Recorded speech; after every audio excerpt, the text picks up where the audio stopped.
오늘은 느헤미야 9장입니다. 느헤미야 9장 1절부터 8절까지의 말씀을 가지고요. 말씀은 하나님께 무릎 꿇게 한다.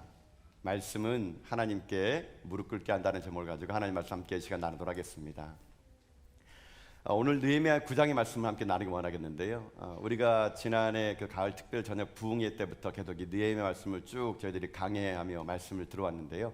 느헤미야는 총 13장으로 구성되어 있는데 이 느헤미야를 이제 크게 전반부와 후반부로 이렇게 나눌 수 있다고 제가 말씀을 드렸습니다.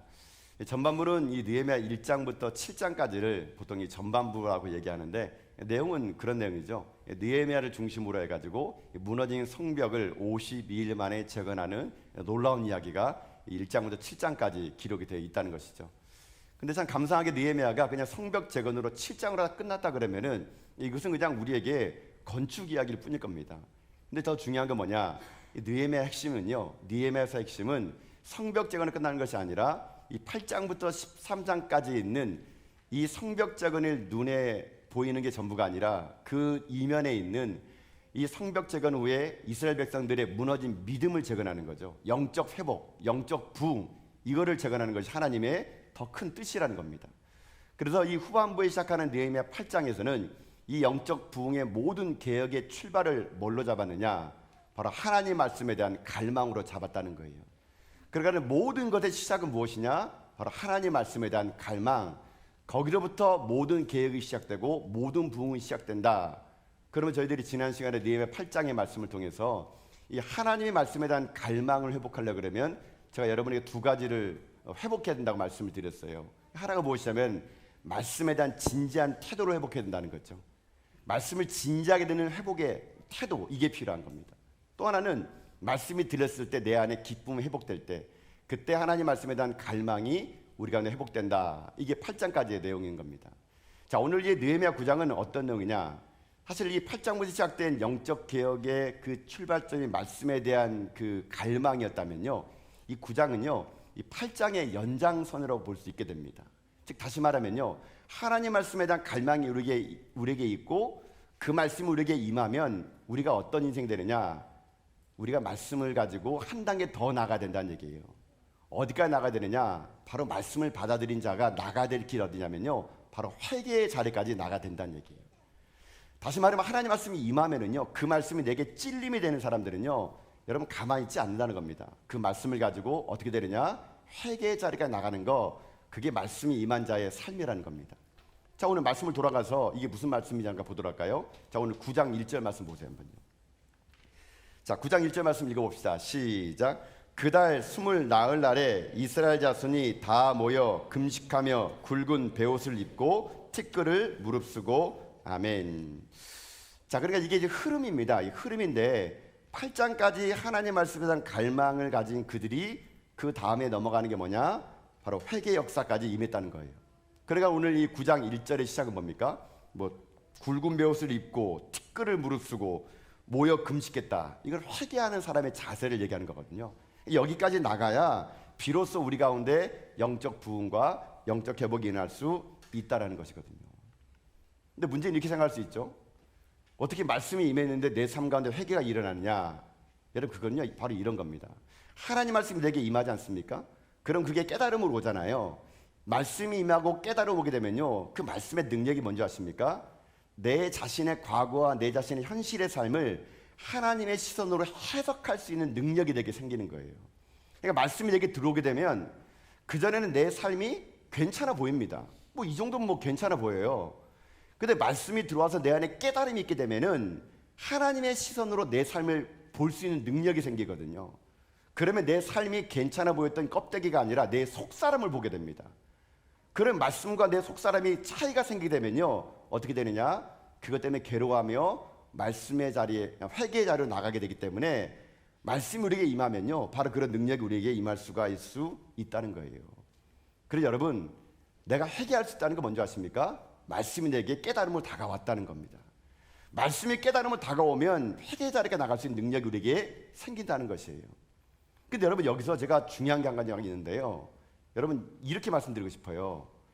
여러분, 그러면요, 왜 누구는 말씀을 듣고 회개하고 왜 누구는 말씀 듣고 회개하지 못할까요?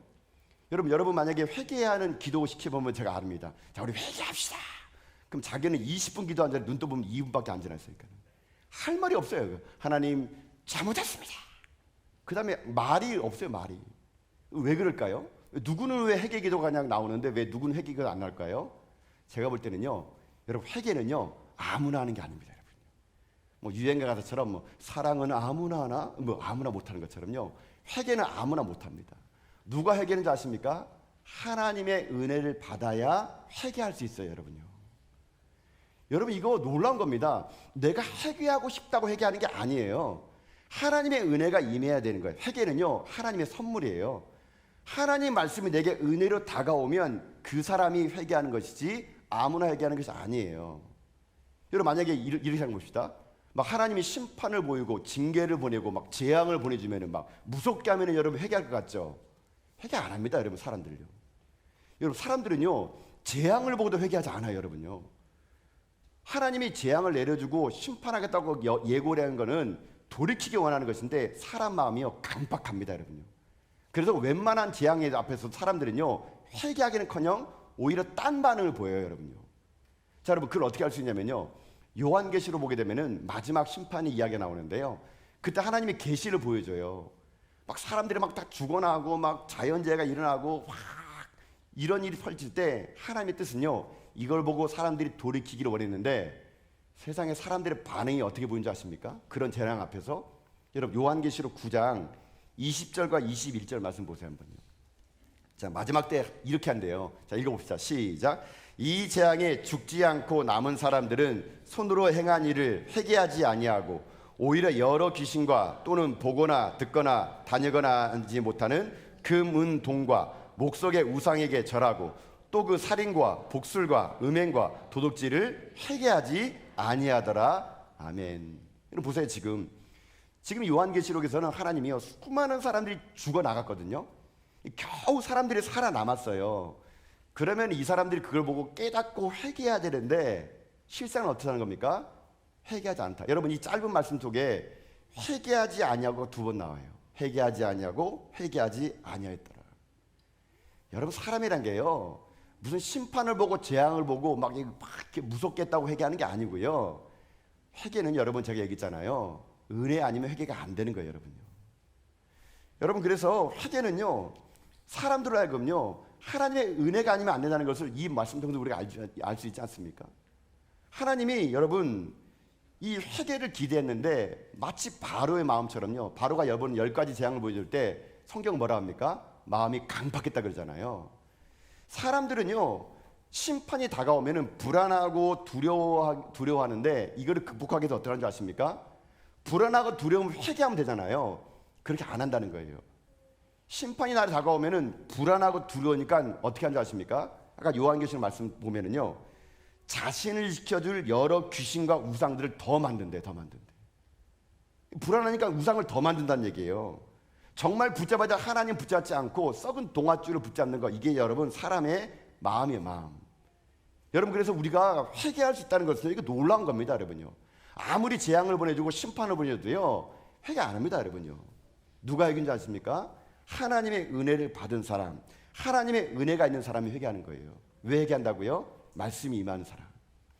결국 여러분 우리 가운데 죄를 깨닫게 하는 것은요 나의 선행이나 나의 기준이 아니에요. 하나님 말씀이 임하면 내 안에 성령님이 나로 하여금 죄를 깨닫게 해주는 겁니다. 여러분 그래서 요한복음 보게 되면요 성령님 오셔서 하는 일이 그거예요. 죄를 깨닫게 해주는 거예요. 저는 오늘 이 시간 여러분에게 먼저 이렇게 당부드립니다. 사랑하는 성도 여러분, 전 여러분들이 하나님의 은혜로 말미암아 여러분의 모든 죄가 깨달아지고 회개하는 여러분 될 수 있기를 주님의 이름으로 축복합니다. 회개가 살 길이에요, 여러분요. 회개가 살 길이니까요. 강박한 마음을 버리세요. 하나님 앞에 강박한 마음을 가지고요 오히려 심판 앞에서 여러분들 더 돈줄 잡으려고 그러고 사람 잡으려고 그러고 그거 망하는 길이에요, 여러분요. 하나님 오늘 여러분이 원하시는 것은 말씀이 들립니까? 성령님이 깨닫게 해줍니까? 그럼 회개하는 거예요. 그러면 살 수 있다는 것입니다. 살 수 있다는 것입니다. 그래서 여러분 회개는요 하나님의 선물이에요, 선물. 하나님의 은혜.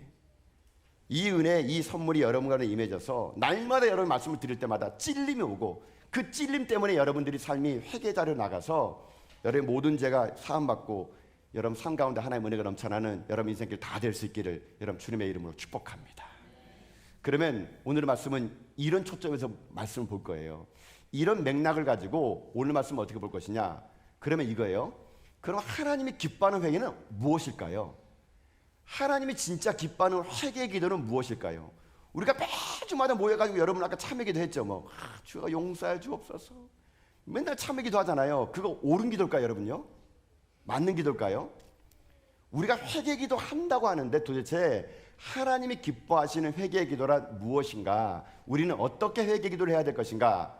오늘 본문에서 그 회개의 참된 기도를 들음으로 인해 가지고 우리들의 인생의 삶이요, 그냥 아무 의미 없이 중언부언하는 그런 기도가 아니라 진정한 참된 회개를 통해서 하나님 여러분 보실 때마다 기뻐하는 그런 여러분 인생길 다 될 수 있길 여러분 주님의 이름으로 축복합니다.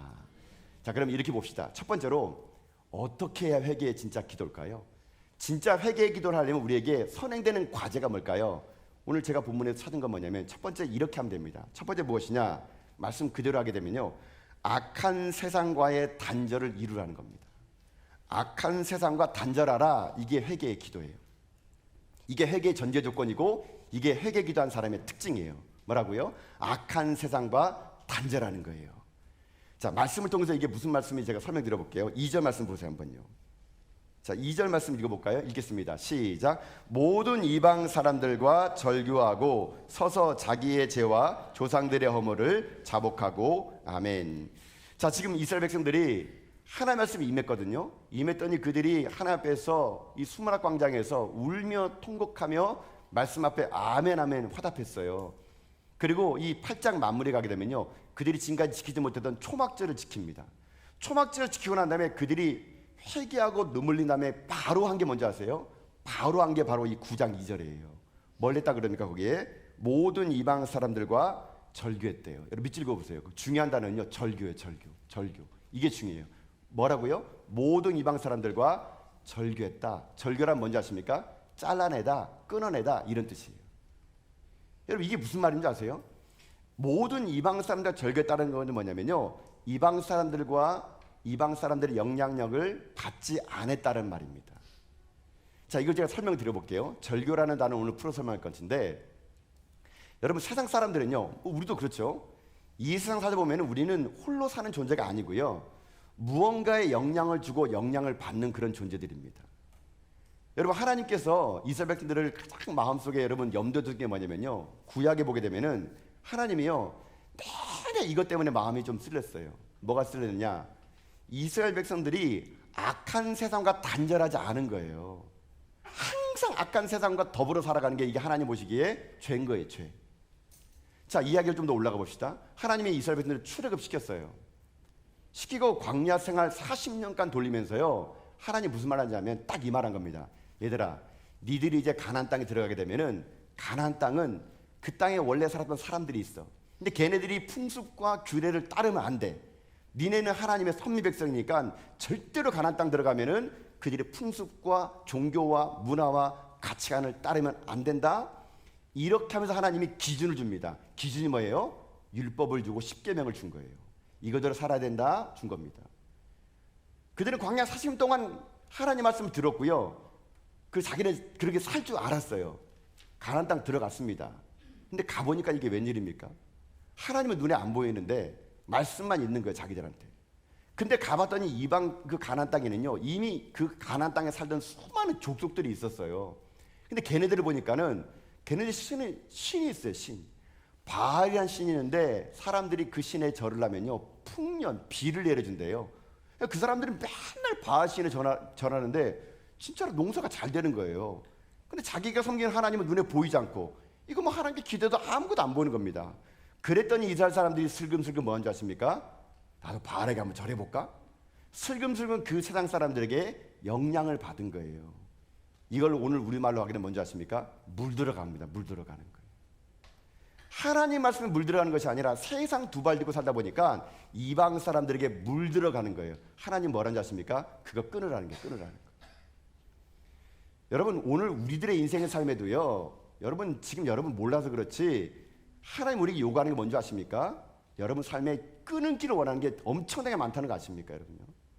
우리는요 알게 모르게요 이 세상 살면서 너무 물들어 있어요. 물들어 있어요. 제가 일전에 그 교회 섬길 때 그 청소년 상담을 제가 좀 할 때 보면은요 보통 여러분 청소년 상담하게 되면요 그 문제아들의 부모님 와가지고 하는 말이 있습니다. 목사님, 우리 아이는 원래 태생이 착한 아이인데 친구를 잘못 사귀어 가지고 쟤 때문에 우리 애가 물들었어요. 막 이렇게 말해요. 제가 볼 땐 걔 때문에 다른 게 다 물들었어요. 걔 때문에. 참하게 부모한테 말을 못 하는데 여러분 보세요. 내가 누구와 가까이 하느냐에 따라서 물들게 돼 있다는 거거든요. 여러분 이게 우리에게 중요하다는 거예요. 아마 모르긴 몰라도 여러분도 지금 아마 세상에 많이 물들어 있을걸요. 근데 지금 모르고 있는 겁니다. 깨닫지 못하고 있는 거예요. 여러분 왜 세상이 왜 그리스도인들을 여러분 우습게 보는지 아십니까? 별반 차이 없거든요. 그냥 맨날 뭐 주일라서 예배 드린다 그러는데 세상 사람 보면요 별반 차이가 없는 거예요. 그래서 우리를 우습게 하는 겁니다. 여러분 왜 세상을 여러분 교회가 우습게 하는지 아십니까? 왜 세상이 교회를 우습게 하는지 아세요? 교회도 별반 다른 게 없는 거예요. 여러분요 교회의 거룩한 물이 세상을 정화시키지 못하고요 오히려 세상의 물이 교회를 물르게 만들고 있어요. 여러분요 이걸 뭐라 부릅니까? 세속화. 교회가 점점 세속화돼 가지고요 교회 본질을 잃어버린 겁니다. 남들 눈에 번지르하게 건물을 지어놓고 사람들은 많이 모이는데 아무 영향력을 주지 못하는 거예요. 그 교회가 그 지역사회에. 교회가 물든 거예요. 세속화된 거예요. 그런 교회는요 세상 사람들이 우습게 합니다. 여러분. 오늘날 여러분 이 시대에 우리가요 혹시 그렇지 않습니까? 물들어 있지 않습니까? 여러분 우리가요 세상 사람들과 함께 살다 보니까 내가 물들어 있는 걸 모르면서 여러분 우리가 살고 있는 이 모습 속에서 하나님을 여러분에게 권면하는 게 있어요. 그거 끊으라는 거예요. 절단하라는 겁니다. 절교하라는 거예요. 여러분 물드는 가정 보세요. 물드는 가정요 처음부터 내가 죄를 지어야지 이런 사람 아무도 없습니다. 여러분요. 여러분 제가 지난 주일날 오후 예배 때 제가 그 시편 말씀을 강의했거든요. 시편 1편을 강의할 때 제가 복 있는 사람이 어떤 사람인가를 이렇게 얘기했던 것 같아요. 여러분 시편 1편 1절 말씀 봐보세요. 이런 사람이 하나님 복 있는 사람이거든요. 자 한번 읽어봅시다. 시작. 복 있는 사람은 악인들의 꾀를 따르지 아니하며 죄인들의 길에 서지 아니하며 오만한 자들의 자리에 앉지 아니하고 아멘. 여러분 자 말씀을 잘 보세요. 복 있는 사람은 세 가지를 하지 않는데요. 거기 세 가지 동사가 나옵니다. 따른다, 선다, 앉는다예요. 근데 복 있는 사람이 하면 안 되는데 복 있는 사람들이 이걸 하고 있다는 얘기예요. 쉽게 말하면 물들고 있다는 얘기입니다. 여러분 봐보세요. 처음에 여러분 보세요. 악은요 처음에 사람들이 어떻게 하는지 아십니까? 이게 악인 줄 알아요. 그래서 악을요 여러분 보면서 사람들은요 그냥 호기심만 갖습니다. 여러분 죄 지어보셨죠? 뭐 앉은 것처럼 여러분 뻔뻔하게 보이지 않아도 여러분 죄 짓고 있잖아요. 여러분요. 여러분 죄를 지으면은 기쁘세요? 막 괴로우세요? 기쁘죠. 여러분요. 여러분 얼마나 기쁩니까? 죄 짓고 나서 여러분 가슴 아프면은요 죄 안 짓습니다. 여러분 죄가요 지면요 얼마나 재미인지 몰라요. 여러분 한번 져보세요. 목사가 죄 지라는 거 웃기지만 여러분 죄는요 지으면요 재밌어요. 달콤해요. 여러분 그러니까 죄를 짓는 거예요. 죄 짓는 게 막 역겹고 막 힘들고 어려우면은요 누가 죄를 짓겠습니까? 죄 짓는 건 너무 쉬워요. 우리는 원래 죄의 본성을 가지고 있어가지고요 사실 죄 짓는 게 쉬워요. 여러분 죄 지으려고 학원 다니는 분 계십니까? 막 내가 막 학원 다니면서 뭐 열흘 만에 죄 짓는 법, 뭐 단기 속성반 이런 거 안 가르쳐도 우리는 태어나면서 죄를 그냥 짓는 거예요. 죄의 달인이에요, 달인 여러분. 근데 여러분 예수 믿는 사람 입장에서는 죄가 보이잖아요. 그냥 덥석 안 갑니다, 여러분. 죄네 아는데요. 은근히 그게 호기심이 생겨요. 그럼 어떻게 하는지 아십니까? 딱 한 번인데 뭐, 딱 한 번인데 뭐, 딱 한 번만 해보자 뭐. 처음에 딱 한 번 한다는 게 뭔지 아십니까? 아까 시편 1편의 말씀이에요. 따르는 거예요, 따르는 거. 따랐어요? 따르다 보니까 이게 자석에 철이 끌리는 것처럼 따르다 보니까 그 다음에 그 죄의 유혹이요 우리를 어떻게 하느냐? 죄인의 길에 서게 만드는 거예요. 따르고 섰잖아요. 그 다음에 어떻게 아십니까? 결국 서다 보면은 악인들과 함께 앉아버리게 되어 있는 거예요. 이게 죄에 물드는 과정이에요, 여러분. 따르다 보게 되면 서게 되고 서다 보면 앉게 되는 거, 이게 죄에 물드는 과정이거든요. 이게 죄의 영향력을 받게 된다는 겁니다. 하나님이 지금 이스라엘 백성들이 요구하는 게 뭔지 아십니까? 느헤미야를 통해서 오늘 하나님도 우리에게 요구하는 게 뭔지 아십니까? 진짜 회개 기도는 뭐냐면요, 이렇게 물들었던 우리들의 심령을요 끊는 거예요. 끊는 거. 모든 영적인 부흥의 시작은 뭔지 아십니까? 회개의 시작은 뭔지 아십니까? 눈물의 양이 아니에요, 여러분요. 맨날 부흥이 하면은 한국 사람들 그래요. 한국 교회 사람들 그럽니다. 맨날 울어요, 울어. 막 주야. 우리는 막 눈물 펑펑 흘리면 아이고 저 사람 은혜 받았네, 은혜 받았어. 여러분 그건 반쪽짜리 회개예요. 우리는요 맨날 눈물의 양을, 회개의 양을 알아요. 주여 내가 범죄했나이다. 여기서 그냥 눈물 콧물 그냥 막 다 흘려놓고 그런 밖에 나가면 똑같은 일 또 해요, 여러분요. 이거 진짜 회개가 아니에요, 여러분요. 여러분 착각하지 마세요. 여러분의 눈물의 양이 회개가 아니라니까요. 많이 울었다고 회개한 줄 아십니까? 아니에요. 하나님 요구하는 게 뭔지 아십니까? 회개에 합당한 열매를 맺는 거예요. 끊는 거예요. 끊는 거. 절단하는 겁니다. 여러분이 만약에 절단하지 않고 회개하면 그거 위선적인 회개예요. 왜 한국교회가 약해졌습니까? 왜 성도가 약해져요? 맨날 울기만 하고 삶은 하나도 안 변하는 겁니다, 여러분요. 삶이 하나도 안 변하는 회개가 진짜 회개입니까, 여러분요? 아니에요. 오늘 하나님이 느헤미야를 통해서 말씀하는 게 뭡니까? 이방 사람들과 절교했대요. 끊는 거예요. 끊는 거. 절단하는 거예요. 내가 손해를 보더라도, 내가 바보라는 소리를 들으라도 이 대한민국 살면서 정직하게 어떻게 세금 내면서 사업하냐, 그런 말 듣더라도 바보처럼 세금을 내는 거예요. 거룩한 왕따를 당하는 겁니다. 하나님께 예물을 드리는 겁니다. 주일날 와가지고 예배를 드리는 거예요. 바보 같죠, 여러분요? 누가 그렇게 삽니까? 근데 그 바보 같은 게 우리를 살리는 길이라니까요, 여러분. 이게 우리가 없는 거예요. 절단하는 능력이 없는 겁니다. 그러니까 우리들의 모든 삶이 위선적이에요, 위선적, 여러분요. 그냥 교회에서는 멋들어지게 교인처럼 행동하는데 밖에 나가서는 세상 사람과 뭐가 여러분 다릅니까, 여러분요? 기독교인이 뭐예요? 그리스도인이 뭡니까? 다르다는 거예요, 다르다는 거. 구별된다는 거예요. 에클레시아가 헬라어로 교회란 뜻인데요. 에클레시아는 뭔지 아십니까? 구별된 사람들의 모임이에요. 우린 달라야죠. 범죄했지만 하나님께 회개한 다음에 행동이 달라져야 되죠. 그게 우리가 할 일이 될 수 있다는 거거든요. 여러분 그래서요, 회개라는 한자가 뭔지 아십니까? 회개 한자가요, 뉘우칠 해자에 고칠 개자입니다, 여러분. 고칠 개자. 뉘우칠 해자에 고칠 개자. 고치는 게 그게 회개예요. 원문을 보면은요, 헬라어로 회개를요 메타노이아라는 말 씁니다. 메타노이아. 헬라어로 메타노이아. 이게 뭐냐면 돌아서다, 돌아서다. 돌아서는 겁니다. 돌아서는 거. 가던 길을 돌아서는 게 이게 회개예요. 방향을 트는 겁니다. 메타노이아, 이게 회개예요. 여러분 그래서 하나님께서 우리에게 요구하시는 것은요, 회개에 합당한 열매를 맺는 겁니다. 여러분 근데 그게 어떤 걸 맺는 걸까요? 자, 한번 들어보세요. 누가복음 3장에 보게 되면요, 이 세례 요한이 회개 그 세례를 베풉니다. 죄 사함의 세례를 베풀어요. 근데 이 누가복음 3장 보면은 세례 요한에게 세례를 받으러 온 사람들이, 이거 우리가 세례를 받으려면은 회개를 해야 되는데 회개에 합당한 열매를 맺으라 그러는데 어떻게 회개에 합당한 열매를 맺어요? 내가 어떻게 해야 됩니까? 라고 거꾸로 물어봐요. 그랬더니 세례 요한이 세례를 받으려면 회개에 합당한 열매 맺는데 이렇게 맺으라고 얘기해 줍니다. 자, 어떻게 맺으라 그럴까? 자, 여러분 말씀 보세요. 누가복음 3장 10절부터 14절까지 말씀 보면은 무리와 제자와 군인들이 각각 이렇게 하는 것이 회개에 합당한 열매라고 얘기해요. 자, 읽어봅시다. 시작.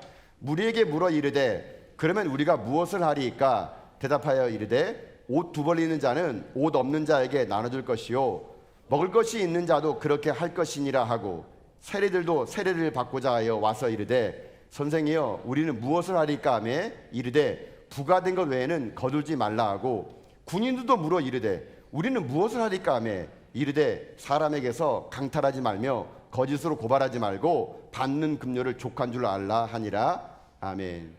자, 한번 들어보세요. 세례 요한에게 무리가 왔어요. 무리, 세례, 군인들. 아니, 내가 회개에 합당한 열매를 맺어야 되는데 어떻게 해야 회개에 합당한 겁니까? 물어보는 거예요. 세례 요한이 얘기합니다. 간단해요, 간단해. 무리에게 얘기합니다. 옷 두 벌 있는 사람, 한 번인 사람에게 주래요. 그리고 먹을 거 있는 사람, 배고픈 사람에게 좀 하나 주라는 겁니다. 세례에게 물어보네요. 정직하게 세금 거두래요. 자신의 직업을 가지고 불공평한 세금 매기지 말래요. 군인에게 얘기합니다. 무력으로 강압으로 돈 거두지 말래요. 그리고 받는 급료를 좋게 할래요. 이거 딱 얘기합니다. 이게 그들에게 말한 회개에 합당한 열매예요. 자, 여러분 근데 이게 뭘까요? 여러분 이게 당연한 거 아닙니까? 당연한 거. 여러분 세례요한이 어려운 거 요구했습니까? 그 사람들에게 무슨 뭐 선교사를 해라, 뭐 교회를 지어라, 예물을 드려라, 이 말 안 했어요. 간단한 거 얘기했습니다. 뭐요? 옷 두 벌 있으면 한 벌 주라고. 먹을 거 있냐? 배고픈 자 좀 놀아주라고. 그러면 된다. 그게 회개래요. 그게 회개 열매래요. 세례에게 말합니다. 착복하지 말라는 얘기예요. 불공평하게 책임지지 말라는 겁니다. 군인에 얘기합니다. 강압을 하지 말고 받는 급료를 족한 줄 알래요. 여러분 이게 무슨 말일까요? 세례요한이 너무 간단한 얘기합니다. 이게 뭘까요? 왜 얘기했을까요? 이건요 지금 무슨 얘기하는 줄 아십니까? 회개에 합당한 열매 맺으라는 이 모든 것들이 뭔지 아십니까? 이거 기본이에요. 기본. 여러분 기본이 무너진 겁니다. 기본이 무너진 거. 마땅히 여러분 옷 두 벌 있으면 한 벌 논아주는 게 그거 기본 아닙니까? 마땅히 세례라면은 착복하면 안 되잖아요. 공평하게 세금 매기잖아요. 그거 기본 아닙니까? 군인이면 마땅히 여러분 어떡합니까? 자기 힘을 가지고 권력 가지고 돈 뺏으면 안 되잖아요. 받은 월급 족한 줄 알아야 될 거 아니에요. 그거 기본이잖아요. 기본이 무너진 거예요. 기본. 여러분 돌이킵시다. 그러면 이 세례요한이 말한 말 가지고 여러분 오늘 우리들에게 회개에 합당한 열매는 뭘까요? 간단합니다. 여러분요. 성도로서 기본을 지키는 거예요. 기본. 여러분이 기본만 지켜도 그게 회개에 합당한 열매예요. 성도답게 사십시오. 성도답게. 그게 여러분 이방 사람과 절교하는 겁니다. 여러분요. 성도다운 게 뭡니까? 기본이 뭐예요? 하나님께 예배 드리는 겁니다. 주일에는 여러분요. 그 성도다운 거 아닙니까? 하나님께 예물을 드리는 겁니다. 예물을 드리는 거. 나의 모든 것이 주님께 와서 고백하면서 드리는 예물 11조 드리는 거, 여러분 그거 기본 아닙니까? 하나님께 봉사하고 헌신하는 거, 그거 기본 아닙니까? 예배 시간 늦지 않고 예배 중간에 도망가지 않는 거, 그거 기본 아닙니까? 오늘날 우리들에게 여러분 기본만 지켜도 여러분 이게 회개에 합당한 열매라니까요. 성경 읽는 거 여러분 기본 아닙니까? 기도하셔야죠. 그거 기본이잖아요. 여러분 이런 신앙적인 기본만 해도 여러분 이게 회개에 합당한 열매예요. 이거를 하면 세상과 단절할 수 있다니까요. 일상생활도 마찬가지입니다. 우리 그리스도인이라면요 일상생활에서도 남들보다 모범이 돼야 됩니다. 여러분 빨간불에 건너지 마세요. 그냥 빨간불에 안 건너는 건 약속입니다. 여러분요 시로 위반하지 마시고요. 여러분 인생의 삶에 불편하더라도요 장애인 주차구역에 주차하지 마세요. 여러분요 이거 기본 아닙니까? 이 기본만 지키는 거 여러분 이게 회개에 합당한 열매가 될 수 있는데 이거를 지금 우리가 어떻게 합니까? 안 지키고 있다는 겁니다. 안 지키고. 그러다 보니까 세상 눈치 보면서 적당히 세상 타협하면서 세상에 주는 콩고물 먹어가면서 무슨 뭐 내가 목사야 선교사야 뭐 밖에 나가면 이 정도 살아야지 뭐 남들 다 하는데 뭐 나라고 뭐 별 수 있어? 적당히 우리는요 합리하면서 은근슬쩍 물들어가는 인생을 살다 보니까 우리에게 영적인 부흥이 아니라는 거예요. 영적인 회복이 아니라는 겁니다. 여러분이 수십 년 동안 교회 다녀도 아무런 변화가 없는 이유가 뭔지 아세요? 물들어 있는데 적당히 살기 때문에 그런 거예요. 하나님 말씀이 임하는데요 성도의 기본을 안 지키고요 여러분 적당히 물들면서 하나님과 세상 사이에 시속 게임을 하다 보니까 우리 삶이 아무런 감동이 없는 겁니다. 교회를 오래 다녔지만 고집만 세지고요 아는 것 많아가지고 지적은 잘하는데 영적인 부흥이 아니라는 거예요. 여러분 이게 우리의 문제라는 거 아니겠습니까? 여러분 그래서 우리에게 중요한 게 있습니다. 하나님 말씀 들리면요 여러분 이렇게 하면 돼요. 말씀이 하라면 하십시오. 그냥 여러분요 하지 말라면 하지 말면 돼요. 여러분요 성경의 말씀에 하라면 하시면 돼요. 하지 말라면 안 하면 됩니다. 여러분 이게 우리 중요한 거예요. 여러분 가운데 말씀이 자꾸만 없고 세상 것이 자꾸 있다 보니까요 우리 자꾸 물드는 거잖아요. 여러분 제가 뭐 이런 얘기 했잖아요. 여러분 수도관에 깨끗한 물이 나오는 이유가 뭡니까? 수도관에 적당한 수압 때문에 깨끗한 물이 나오는 거예요. 여러분요 수도관에 여러분 수압이 떨어지면은요 이물질이 수돗물에 들어갑니다. 그러면 꾸정물이 나와요. 수도관에는요 적당한 수압을 줬기 때문에 끝까지 정수장의 물이 우리 집까지 그 수압 때문에 깨끗한 물이 나온다면 우리 인생도 마찬가지예요. 여러분 인생 안에 영적인 수압을 채우셔야 돼요. 영적인 수압이 뭡니까? 성령 충만함으로 채우는 거예요. 여러분요 말씀으로 채우는 거예요. 여러분이 말씀으로 안 채우고 성령 충만을 안 채우니까 세상에 이물질이 여러분에 들어오니까 여러분 인생이 꾸정물 인생이 되는 거예요. 여러분 오늘 여러분 인생 가운데 전 여러분 성령 충만할 수 있기를 여러분 주님의 이름으로 축복합니다. 말씀으로 채우죠. 성령으로 채우세요. 그 어떤 것도 내 안에 이물질이 들어오지 않도록 내가 세상에 물리지 않도록 여러분 그렇게 내가 채워나간다면요, 우리 인생 가운데 여러분 하나님의 영적인 회복이 임할 수 있을 수 있다는 것입니다. 여러분. 하나님 오늘 우리들의 인생의 삶이요, 이 세상이 아무리 좋다 하더라도 이 세상에 두 발 딛고 살아가는 날 동안 우리가 세상 사람들처럼 사는 것이 아니라 하나님은 끊기 원하십니다. 절단하기 원하세요. 죄를 돌이키기 원하십니다. 저는 오늘 바라기 원하는 것은 성령님이 여러분 가운데 오늘 음성을 말씀해 주시기 원합니다. 그래가지고요, 여러분 상관에 죄가 오늘 드러났으면 좋을 것 같아요. 그리고 그 죄 때문에 여러분들이 내가 다시는 이런 죄를 지키지 않겠노라고 결단하고 절규하고 끊어버리는 가운데 여러분 심령 속에 오늘 진정한 영적 부흥이라는 여러분 인생길 다 될 수 있길 여러분 주님의 이름으로 축복합니다. 그래서 여러분요, 그런 인생 살아가는 사람들에게 오늘 에베소서 4장 22절부터 24절 말씀 보면요, 이렇게 권면합니다. 여러분 이 말씀을요, 오늘은요 세번역 성경을 한번 읽어볼게요.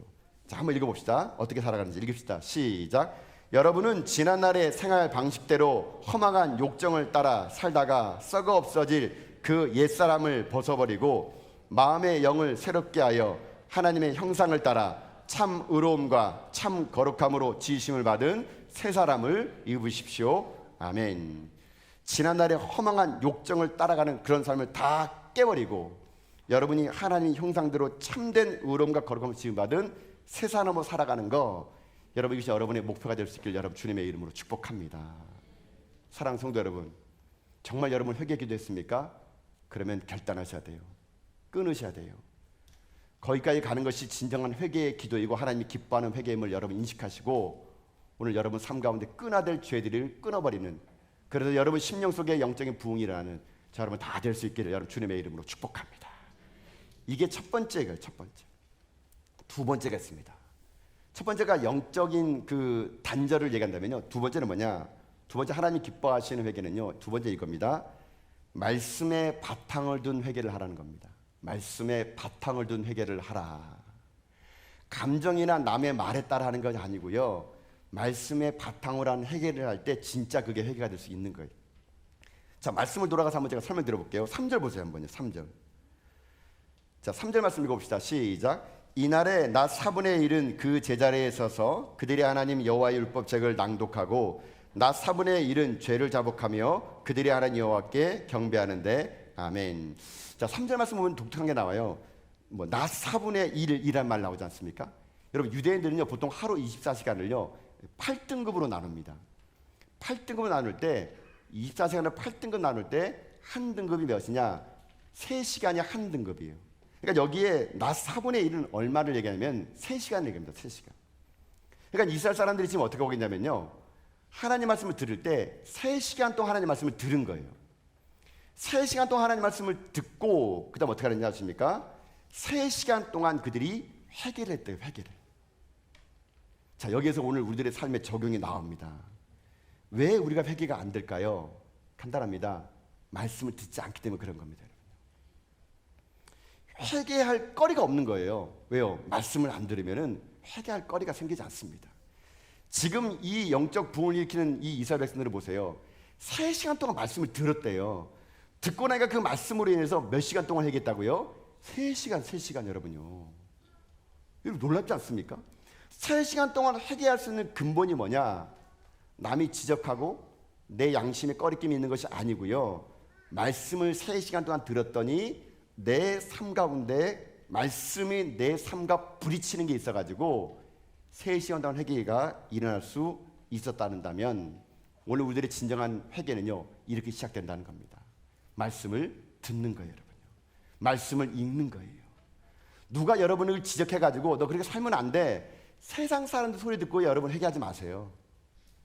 여러분의 경험이나 감정에 비춰가지고 내가 좀 잘못했네 이렇게 회개하는 거 아닙니다. 여러분요. 우리의 모든 회개의 기준은요 말씀이 기준이 돼야 된다는 겁니다. 자신이 기준되면 안 돼요. 하나님 말씀이 기준이 될 때 여러분 그때부터 진정한 회개가 일어날 수 있다는 것입니다. 그래서 말씀은요 살아있기 때문에요 그 말씀을 듣는 날마다 마음에 찔림이 생기는 거예요. 그 찔림이 결국 어떻게 되느냐? 하나님 앞에 회개 자리까지 나갈 수 있을 수 있다는 것이에요. 저는 그래서요 오늘 이 말씀이 여러분에게 좀 찔림이 되면 좋을 것 같아요. 여러분이 오늘 목사님 또 왜 저렇게 또 그냥 이런 말을 하나, 추석 연휴를 맞이해가지고 고향 산천 방문했는데, 여러분 아니에요. 여러분요 찔림이 있어야 돼. 찔림이 여러분요. 저는 그래서요, 어떨 땐 말씀을 전할 때마다 참 저도 불편해요. 여러분, 목사인 저도 여러분 앞에 하나님, 여러분 복 받으세요. 잘 될 겁니다. 부자 되세요. 이런 말 하고 싶어요, 여러분요. 근데 목사의 사명이라는 건 뭔지 아십니까? 때로는요, 찔림이 되는 말을 아프지만 해야 되는 게 제 목사의 여러분 일이거든요. 여러분, 그래서요, 여러분 귓가에 그냥 맨날 그냥 복 받은 얘기, 뭐 잘 되는 얘기, 뭐 그런 얘기면 귀를 기울이지 마시고요. 영적인 성숙이란 뭔지 아십니까? 찔리는 이야기를 들을 줄 아는 게 여러분 영적 성숙이에요, 여러분. 오늘 여러분의 귀가 열려서 저는 여러분의 마음이 오늘 불편하게 바랍니다.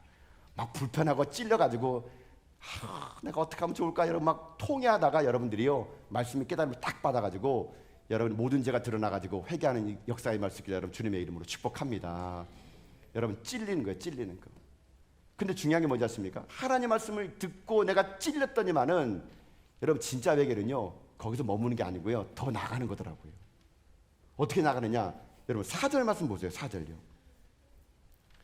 자, 4절 한번 읽어봅시다. 4절입니다. 시작. 레이 사람 예수아와 바니와 감미엘과 스바냐와 분니와 세레바와 바니와 그나니는 단에 올라서서 큰 소리로 그들의 하나님 여호와께 부르짖고 아멘. 자, 지금 여호와께 부르짖는 것도 회개 기도거든요. 이 사람들은 크게 하는 게 부르짖었어요. 달에 올라가가지고. 근데 누가 올라가느냐? 거기 4절 보면은요 그 사람들이 어떤 사람이 나와요. 누구냐면은 레이 사람들이에요. 레이 사람들. 레이 사람들이 어떤 사람들입니까? 하나님을 제사하는 제사장들이에요. 쉽게 말하면 오늘날 말하면 목사예요, 목사. 그러니까 목사가 지금 하나님 말씀을 들었더니 찔림이 오니까 단에 올라가 가지고 교회 전체의 죄악을 가지고 기도하고 있다는 거거든요. 여러분 이게 우리의 회개의 자리까지 나가야 될 자리는 바로 여긴 겁니다. 여러분 이게 무슨 말일까요? 오늘날 여러분 이 레이 사람은 목사만 레이 사람일까요? 그렇지 않아요, 여러분요. 베드로전서 보게 되면요 우리를 모두 다 뭐라 부르는지 아십니까? 왕 같은 제사장이라 그럽니다. 우린 다 제사장들이에요. 여러분은 다 하나님께 나갈 수 있는 제사장들이에요. 여러분 다 하나님의 말씀을 전할 수 있는 제사장들이거든요. 하나님이 오늘 우리에게 요구하는 뭐냐면요 지금 우리가 우리의 죄뿐만 아니라 우리 주변에 있는 모든 죄를 가지고 공동체의 죄를 가지고 이 나라의 민족의 죄를 가지고 하나님께 부르짖기를 하나님은 원하시는 거예요. 하나님의 목적은요 바로 여기까지 가는 겁니다. 말씀을 듣고 찔림이 있는 자가 자기의 죄만 자복하는 것이 아니라 이 공동체 전체의 죄를 놓고 이 나라의 전체의 죄를 놓고요 하나님께 부르짖을 때 하나님 어떻게 하느냐? 그들의 부름을 짓고 이 땅을 고쳐주겠다는 거거든요. 여러분 이게 우리가 나가야 될 최종 목표예요. 여러분 보세요. 맨날 사람들 얘기합니다. 정치가 썩었어. 경제가 문제야. 우리나라 안보가 문제야. 이래 되겠어? 여러분 문제를 얘기하는 건 누구나 할 수 있어요. 여러분요. 보이는 대로 문제 말하는 거 누가 못합니까? 여러분요. 잘못 지적하는 거 누구나 할 수 있어요. 여러분요. 그러나 기독교는요 문제를 제기하는 종교가 아니에요. 잘못을 말하는 종교가 아니에요. 누가 잘못했네 누가 잘했네. 기독교는 그런 종교가 아닙니다. 기독교는요 잘못을 지적하는 종교가 아니라 기독교는 대안을 제시하는 종교예요. 이 땅의 모든 것들이 다 죄악입니다. 대안이 뭡니까? 예수 그리스도, 그분이 대안이에요. 여러분. 이걸 외치는 곳이 교회입니다. 교회는 세상을 향해서 잘못된 데 손가락질 하는 곳이 아니에요. 비판하는 곳이 아니에요. 교회는요 세상을 향해서 예수 그리스도와 대하님을 공포하는 거, 그게 바로 교회예요. 교회. 그래서 하나님은요 이 땅의 모든 죄악들을 어떻게 하는 줄 아십니까? 이렇게 하시겠대요. 여러분 역대하 7장 13절 말씀 보세요. 자, 한번 자막을 통해서 한번 봅시다. 자, 함께 하겠습니다. 시작. 혹 내가 하늘을 닫고 비를 내리지 아니하거나 혹 메뚜기들에게 토산을 먹게 하거나 혹 전염병이 내 백성 가운데 유행하게 할 때에 아멘. 여러분 이게 지금 솔로몬이 하나님께 기도했을 때 하나님이요 솔로몬에게 응답해 준 겁니다. 이렇게 얘기합니다. 하나님이 야 내가 하늘을 닫고 비를 내리지 않을 때가 있을지 몰라. 또는 메뚜기떼를 보내가지고 토산을 다 먹게 할 때도 있을지 몰라. 혹은 전염병이 돌아가지고 백성들이 모두 다가 힘들어할 때도 있어. 이렇게 하나님이 얘기하세요. 여러분 이런 일들이 있을 수 있대요. 오늘 우리나라 지금 현실처럼 말입니다. 우리나라의 모든 안보와 경제와 여러분 인생의 삶에 지금 하늘이 닫고 비가 내리지 않는 상황일 수 있고요. 우리 주변에 있는 모든 것들이 메뚜기가 토산을 다 먹을 때가 있고요. 이 나라 이민족이 코로나19로 인해 전염병이 창궐하는 그때가 있대요.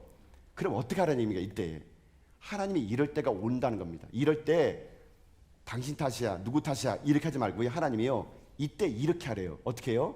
그 다음 7장 14절의 해답이에요. 자, 말씀을 한번 같이 읽어봅시다. 7장 14절 읽겠습니다. 시작. 내 이름으로 일컫는 내 백성이 그들의 악한 길에서 떠나 스스로 낮추어 기도하여 내 얼굴을 찾으면 내가 하늘에서 듣고 그들의 죄를 사하고 그들의 땅을 고칠지라. 아멘. 여러분, 하나님 놀라운 얘기합니다. 그 사람들 잘못이면 그 사람들 버려야 될 거 아니에요?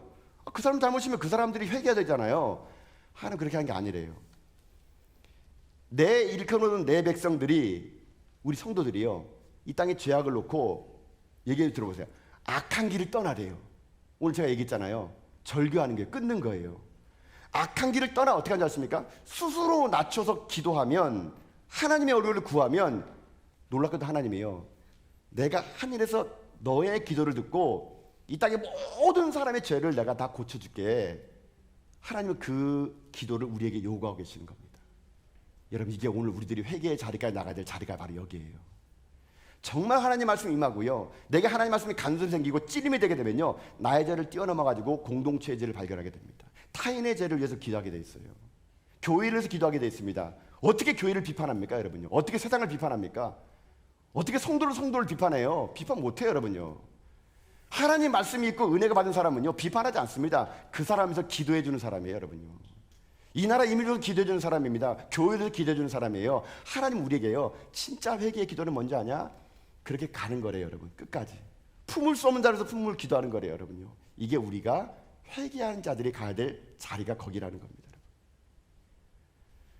사랑하는 성도 여러분, 하나님 말씀이 저는 여러분에게 오늘 찔림이 돼가지고요, 그 말씀을 가지고 여러분의 죄가 드러날 뿐만 아니라 여러분이 그 죄의 드러남을 통해서 여러분만 기도하는 것이 아니라 여러분 공동체의 죄를 여러분들이 대신 짊어지고 회개 기도함으로 말미암아 여러분의 눈물이 오늘 교회를 살리고 여러분의 부르짖음이 하나님 귀에 들려가지고 이 나라 이민족 가운데 죄악이 사해지는 그런 하나님 찾는 진정한 회개의 기도를 여러분 드리는 가운데 저와 여러분이, 우리 전화교회가 하늘을 향해서 울며 기도할 때마다 하나님 놀라운 은혜에 임하여 우리가 영적으로 부흥될 뿐만 아니라 이 울산 당이 바뀌고 대한민국이 바뀌고 열방이 바뀌는데 우리의 기도가 들어가는 저 여러분 다 될 수 있기를 여러분 주님의 이름으로 축복합니다.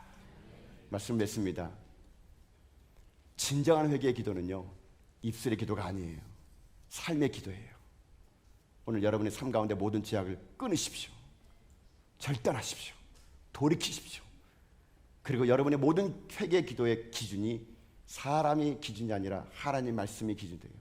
그 기준을 따라 공동체의 기도를 가지고 나라 민족의 기도를 가지고 하나님 앞에 나가 기도로 말미암아 영적 부흥을 일으키는 저 여러분 다 될 수 있기를 여러분 주님의 이름으로 축복합니다. 아멘.